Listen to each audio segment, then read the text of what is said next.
Grande es este misterio de la piedad.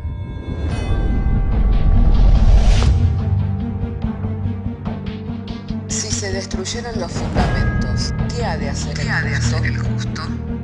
Porque con un solo sacrificio hizo perfecto para siempre a los santificados. Justificados por la fe, tenemos paz para con Dios. Juntamente con Él nos resucitó y nos hizo sentar en los lugares celestiales con Cristo Jesús. Fundados Y firmes en la fe, tenemos paz para con Dios. Bienaventurados los pobres en espíritu, porque de ellos es el reino de los cielos. Bienaventurados los que lloran, porque ellos recibirán consolación. Bienaventurados los mansos, porque ellos recibirán la tierra por heredad. Bienaventurados los que tienen hambre y sed de justicia, porque ellos serán saciados. Bienaventurados los misericordiosos, porque ellos alcanzarán misericordia. Bienaventurados los de limpio corazón, porque ellos verán a Dios. Bienaventurados los pacificadores, porque ellos serán llamados hijos de Dios. Bienaventurados los que padecen persecución por causa de la justicia, porque de ellos es el reino de los cielos. Bienaventurados sois cuando por mi causa os vituperen y os persigan, y digan toda clase de mal contra vosotros mintiendo. Gozaos y alegraos, porque vuestro galardón es grande en los cielos.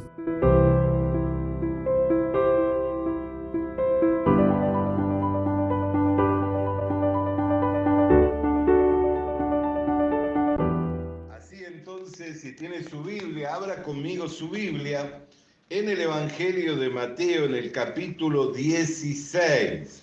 Quiero referirme al texto que está en el capítulo 16, verso 1, y nos dice así la palabra de Dios. Vinieron los fariseos y los saduceos para tentarle, y le pidieron que les mostrase señal del cielo. Mas él respondiendo les dijo: cuando anochece decís buen tiempo, porque el cielo tiene arreboles, y por la mañana hoy habrá tempestad, porque tiene arreboles. El cielo nublado, hipócritas, que sabéis distinguir el aspecto del cielo, mas las señales del tiempo no podéis. La generación mala y adúltera demanda señal, pero señal no le será dada sino la señal del profeta Jonás. Y dejándoles se fue. Oremos al Señor. Padre, queremos agradecerte que nos has convocado en uno para suministrarnos tu buena palabra, y mediante la misma, Señor, que nos sea dado, Señor, la edificación por medio de la exposición de tu palabra, nos sean iluminados los ojos del entendimiento, de modo que el mensaje sea claro, comprensible, a oídos de todo tu pueblo, Señor, para que en ello tengamos la debida edificación. Creyendo en el que eres poderoso para hacerlo, te damos gracias por medio del Señor Jesucristo. Amén. Hermanos, nosotros podemos mirar que se juntaron dos facciones o dos grupos que tenían enemistad entre sí, estaban en oposición, porque los fariseos creían que había resurrección de los muertos y los saduceos no. Amén.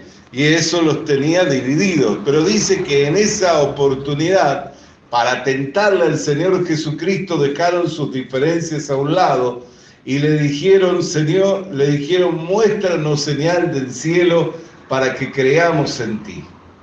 Jesús le dice, vosotros sabéis distinguir en los tiempos. Si veis que en el atardecer hay arreboles, decís hay buen tiempo, y si en la mañana hay nube, decís hoy va a haber tempestad. Y no sabéis distinguir así, al mirar el cielo y conociendo el aspecto del cielo, sabéis qué tiempo es el que va a venir. Pero dice, no sabéis distinguir las señales de los tiempos, no podéis. Amén. Y aquí habla de las señales. Ahora nosotros tenemos que mirar cuáles eran las señales que lo distinguían al Señor Jesucristo. ¿Qué era lo que lo distinguía del resto de los demás? Nosotros miramos cuando fue sanado el ciego de nacimiento, ¿qué es lo que dijo a los que lo interrogaban? Le dijeron, ¿quién es el que te ha sanado? ¿Quién es el que te ha sanado? No sé quién es. Pero me dijo, ve y lávate en el estanque, y fui, me lavé los ojos y volví viendo. Ahora lo que me sorprende, dijo este, es que habiéndome dado la vista, vosotros no sabéis quién es. ¿Por qué? Porque ellos tenían, lo que les sorprendía era que si este era un hombre de Dios, ¿cómo es que estos que eran los principales en la religión no tenían comunión con él? No tenían amistad con el Señor. Sin embargo, las diferencias que tenían con otros grupos doctrinales las podían hacer a un lado para ir y tentarlo al Señor. ¿Qué era lo que los motivaba? ¿Qué era lo que los motivaba? ¿Cuáles eran las intenciones por lo que podían hacer a un lado las diferencias que los tenían divididos a dos facciones importantes, dos grupos importantes que históricamente estaban divididos, podían unirse para ir y tentarlo al Señor? Pero siendo los principales de la religión, no tenían comunión con aquel que abría los ojos de los ciegos. Por eso el que le fueron abiertos los ojos dijo, me llama la atención que ustedes me interroguen por él, no sepan quién es, y a mí me haya abierto los ojos. Dice, yo no sé, dice, pero algo sí sé, que a los pecadores Dios no lo escucha. O sea que en su poco entendimiento, en su poca comprensión, en su poco conocimiento, él podía darse cuenta que Dios a los pecadores no lo escuchaba. Así que este tenía que ser de Dios. ¿Por qué? Porque le había abierto los ojos y dijo algo. Nunca se ha visto un milagro de alguien que ha nacido ciego de nacimiento. Entonces este quedó sorprendido, dice, ¿cómo es que no tiene comunión con ustedes? ¿Cómo es que ustedes no tienen amistad con él? La religión nunca fue de la mano con el Señor Jesucristo, hermano, a lo largo de la historia. Ustedes miran en el nombre del Señor Jesucristo cuántas organizaciones religiosas cometieron grandes calamidades. En el holocausto judío, al lado de Hitler, al lado de Mussolini, había una figura religiosa, bendiciendo los campos de concentración, donde se hacinaban a las personas, se las forzaba a trabajar y por último terminaban muriendo en esos lugares. Sin embargo, eran los principales de la religión, de una de las religiones más importante a nivel mundial. ¿Cuántas religiones en el nombre de Dios y en el nombre de la religión cometen atrocidades en contra de la misma creación de Dios? Entonces nosotros podemos ver que la religión nunca se llevó de la mano con Dios ni con el Señor Jesucristo. Por eso es que nosotros, hermano querido y hermana querida, si hay algo que tenemos que entender, que la religión a nosotros no nos va a llevar a tener ningún provecho delante de Dios. El ser religiosos, el ser ritualistas, no nos va a llevar a tener ningún provecho delante de Dios. Ahora fíjese, porque esto demandaba señal. ¿Cuántas señales había hecho el Señor? Miramos tan solo en el capítulo 15, unos versículos anteriores, dice que habiendo llegado a una región, las multitudes se agolpaban, llevando a los cojos, llevando a los ciegos, llevando a los paralíticos, llevando a los sordos, a los mudos, y todos salían siendo sanos. Y habiendo pasado ya 3 días que estaban con el Señor tuvo compasión de la multitud y dijo, no voy a despedirlo para que no sea que vayan por el camino en ayuno y desfallezcan en el camino. Júntenlos, denle de comer. Los discípulos le dijeron, ¿con qué daremos de comer? Tenemos algunos panes, algunos peces, 7 panes tenían, algunos peces. Dijo, mándele que se recueste. Tomó los panes, tomó los peces, dio gracias a Dios, repartió a todos y sobraron 7 cestas. Bendito sea el nombre del Señor. ¿No era eso una señal del cielo? ¿Quién daba de comer en el desierto? ¿No era Dios? ¿No era algo que para ellos estaban familiarizados? Porque ¿quién los sustentó los 40 años en el desierto? ¿Quién sirvió mesa en el desierto? ¿Quién les proveyó del agua en el desierto? ¿No fue Dios? Y allí estaba el Señor Jesucristo en el desierto, proveyendo para las necesidades de ese pueblo. Y estos que eran religiosos pedían señal del cielo. ¿Qué es lo que Jesús le dice? Saben reconocer al mirar el cielo cómo va a estar el día, si va a estar bueno o va a estar malo, pero no conocen las señales de los tiempos. No saben que todas estas señales corresponden al ungido de Dios. No saben que todas estas señales corresponden al Mesías. Y terminó la controversia diciendo, la única señal que le va a ser dada es la de Jonás. Y esto es una enseñanza para nosotros. Y ustedes dicen, ¿qué me puede enseñar la enseñanza de la señal de Jonás? ¿Qué enseñanza me puede traer la señal de Jonás? Que Jesús miró esa señal como la señal más importante. Jesús miró esa señal como la señal más importante. Recién estábamos hablando que sanó a los ciegos, que sanó a los cojos, que sanó a los mudos, que sanó a los sordos. Recién estábamos hablando de que sirvió mesa en el desierto, pero Jesús señaló como la señal más importante la señal de Jonás. ¿Qué enseñanza nos trae eso a nosotros? Medite, piense. Quiere decir que esa señal es más importante que las sanidades, es más importante que la provisión del alimento, del pan para cada día. ¿Qué tipo de señal es la señal de Jonás? Así como Jonás estuvo en el vientre del pez 3 días, así también el Hijo del Hombre estuvo en la tierra, en las profundidades de la tierra 3 días, y al tercer día resucitó victorioso de entre los muertos, llevando consigo cautiva la cautividad, sacando a luz la vida y la inmortalidad, y dándola a conocer por medio de la predicación del Evangelio. Porque ¿qué significa la señal de Jonás?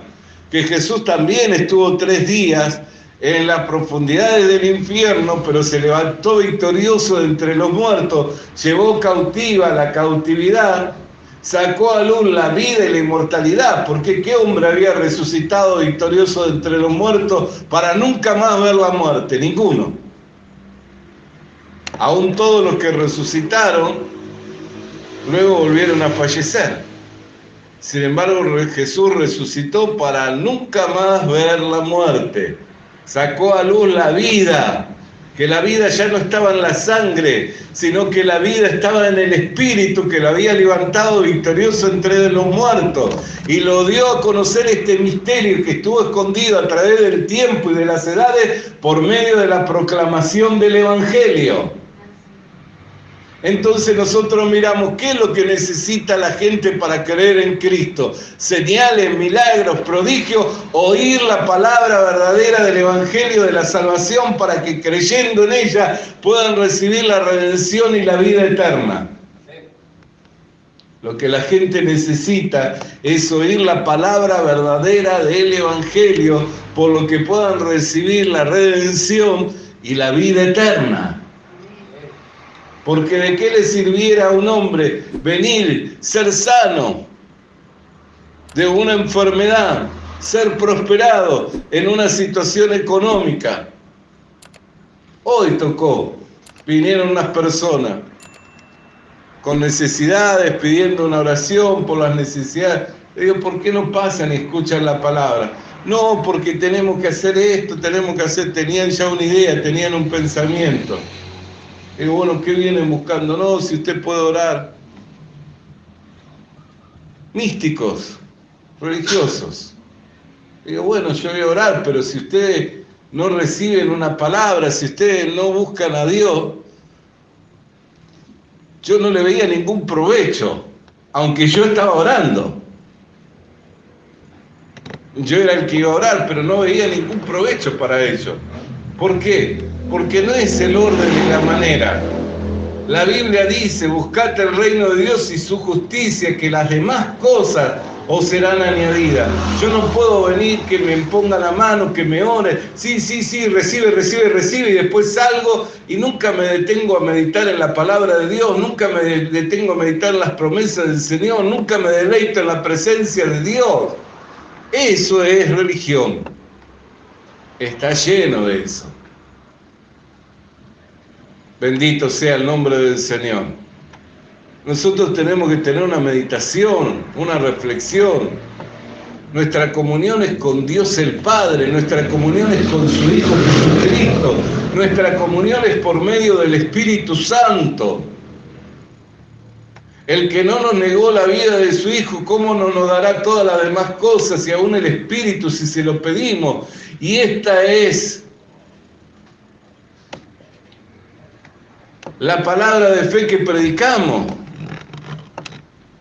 Bendito sea el nombre del Señor. El que creyere con su corazón y confesare con su boca que Jesús es el Señor será salvo, porque con el corazón se cree para justicia y con la boca se confiesa para salvación. Si yo no tengo una reflexión, no tengo una meditación en Dios, ¿qué sentido tiene? Es como cualquier otra religión. Bendígame, Padre. ¿Ve? Pero la religión nunca estuvo de la mano de Dios. La religión nunca acompañó la obra de Dios. Un ejemplo de ello, los fariseos. Eran extremadamente religiosos. Los saduceos, un poco más liberales, pero también una secta importante de aquellos días. Grandes conflictos entre sí, saduceos y fariseos, no se entendían. Tal eran los conflictos que cuando Pablo vio que el grupo era de fariseos y de saduceos, él creó una controversia entre ellos para poder tomar parte de esos grupos. Diciendo, por cierto, hoy se me interroga acerca de la resurrección de los muertos. Cuando dijo así, los fariseos ya se pusieron de su lado. Los saduceos a otro lado. Entonces ganaba el corazón, usaba de astucia, los prendía por astucia. Gran conflicto entre ellos. Sin embargo, aquí dice que se juntaron fariseos y saduceos. ¿Cómo es que superaron en ese momento las divisiones, las separaciones que tenían, las diferencias que tenían para ir y tentarlo al Hijo de Dios? ¿Por qué me tentáis? Hipócrita, ¿sabéis distinguir el cielo, las señales del cielo, el tiempo, y no sabéis reconocer las señales de los tiempos? Pues señal no les será dada sino la señal de Jonás. ¿Por qué? Porque a Dios le plació salvar al hombre por la predicación del Evangelio, por medio de la fe, para que sea por gracia. Y la fe es la convicción basada en lo que no se ve, en el oído. Es la convicción basada en el oído, la certeza de lo que no se ve. Bendito sea el nombre del Señor. Entonces podemos ver, hermanos queridos y hermanas queridas, ¿por qué? Porque nosotros también tenemos que luchar contra la rutina, tenemos que luchar contra la religiosidad. No podemos hacer de un costumbrismo nuestras reuniones. Tenemos que tener, hermanos queridos, una actitud delante de Dios, de expectativa cada día, delante de su presencia cada día. ¿Por qué? Porque cada día son nuevas las misericordias del Señor y el Señor puede estar haciendo algo, puede estar obrando de una manera, puede estar comunicándome algo, puede querer ministrarme algo, por lo cual si yo estoy atento, si yo soy diligente, lo voy a poder recibir. Pero si yo vengo con un preconcepto, con una idea, creyendo que esa es la manera, a mi manera, entonces puede que se me convierta en un costumbrista.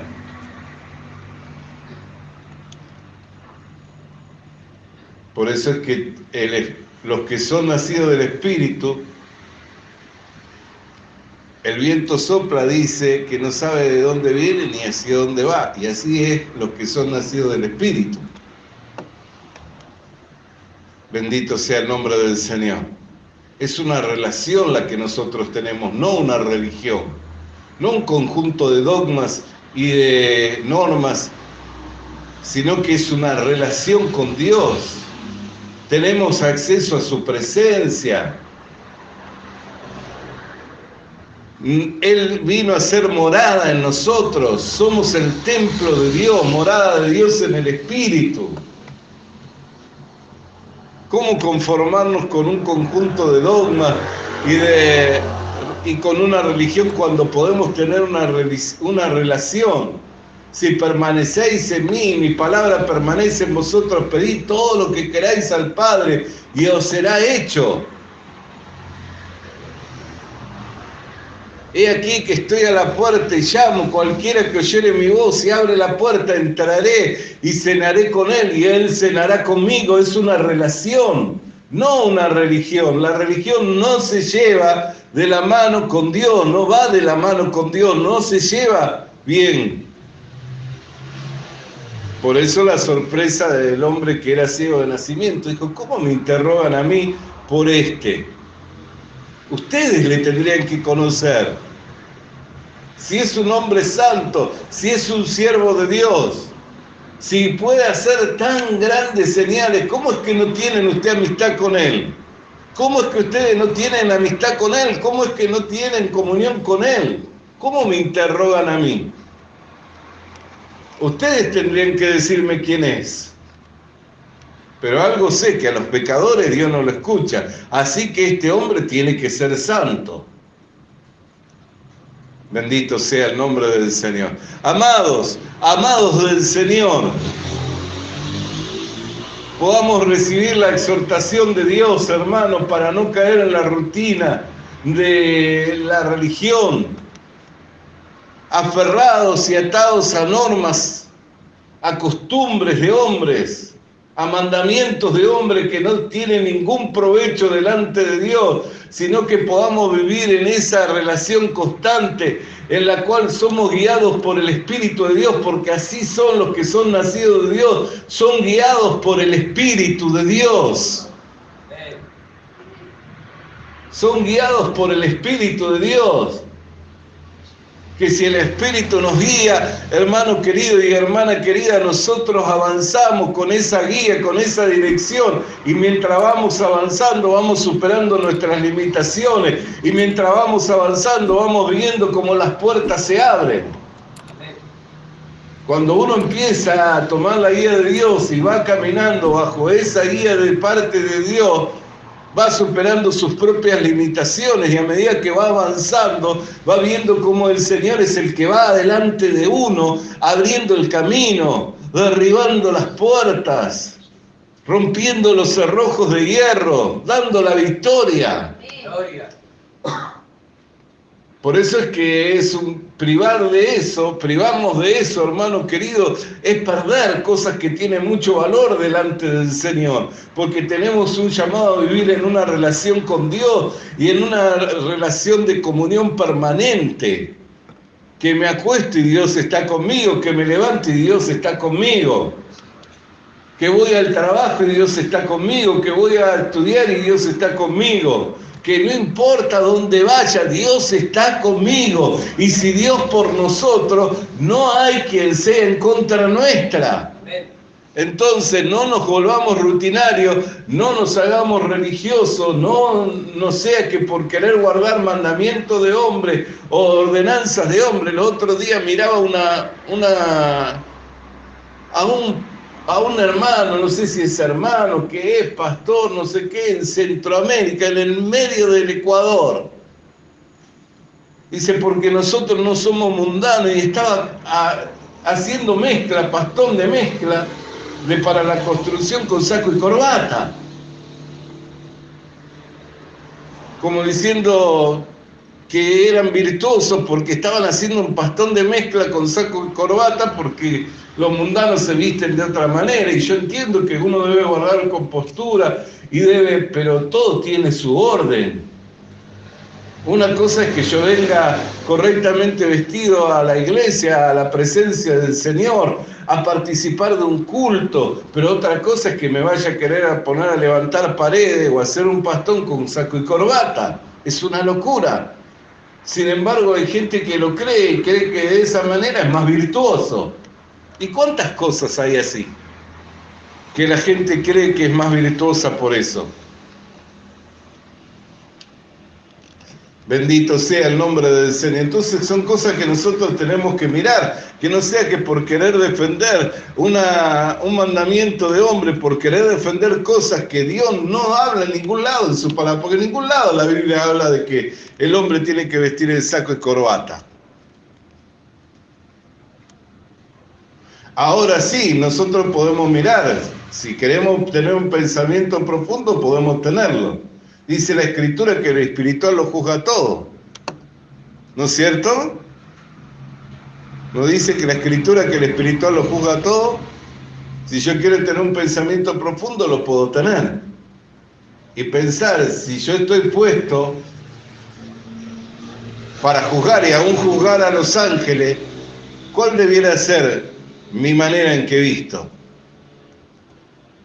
Porque usted mira en un tribunal humano, en un tribunal terrenal, ¿cómo van el juez? ¿Va con pelo largo, va con barba, va con jeans rotos, con la camisa afuera? Así va el juez al tribunal, el abogado que representa, el abogado defensor o el fiscal. ¿Cómo van vestidos? ¿Usted ha visto eso? ¿Sabe cómo van? Van correctamente vestidos, ¿no? Y juzgan las cosas de esta tierra. Sin embargo, nosotros juzgamos las de esta tierra y las del siglo venidero. ¿Cómo debemos venir a la presencia del Señor? ¿Habrá una manera en que se vista? Por supuesto que sí. Si uno piensa profundamente, claro que sí.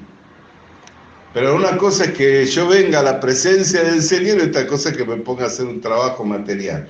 Alabado y santo sea el nombre del Señor. Por eso que, hermano querido, hermana querida, no sea que encontrándonos, queriendo cumplir con ritos, con ceremonias, con dogmas, con mandamientos de hombre, nos hagamos religiosos y enemigos de Dios.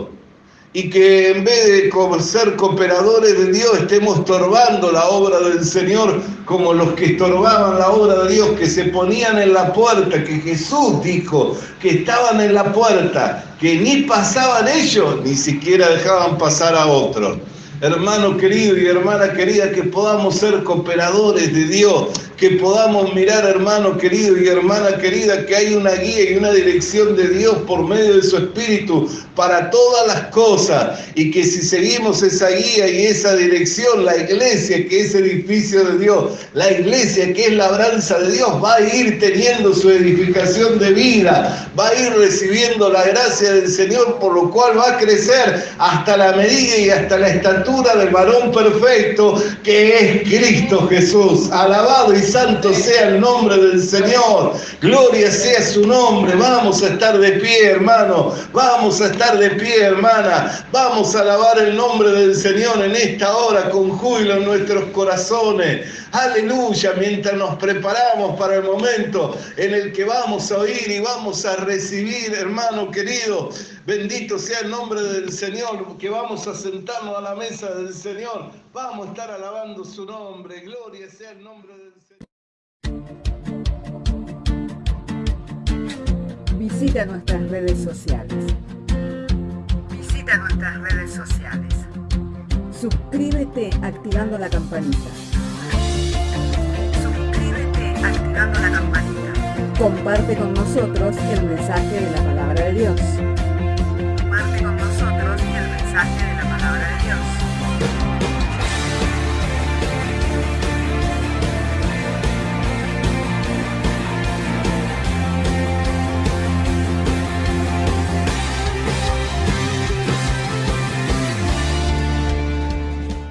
Le animamos a que consiga una Biblia,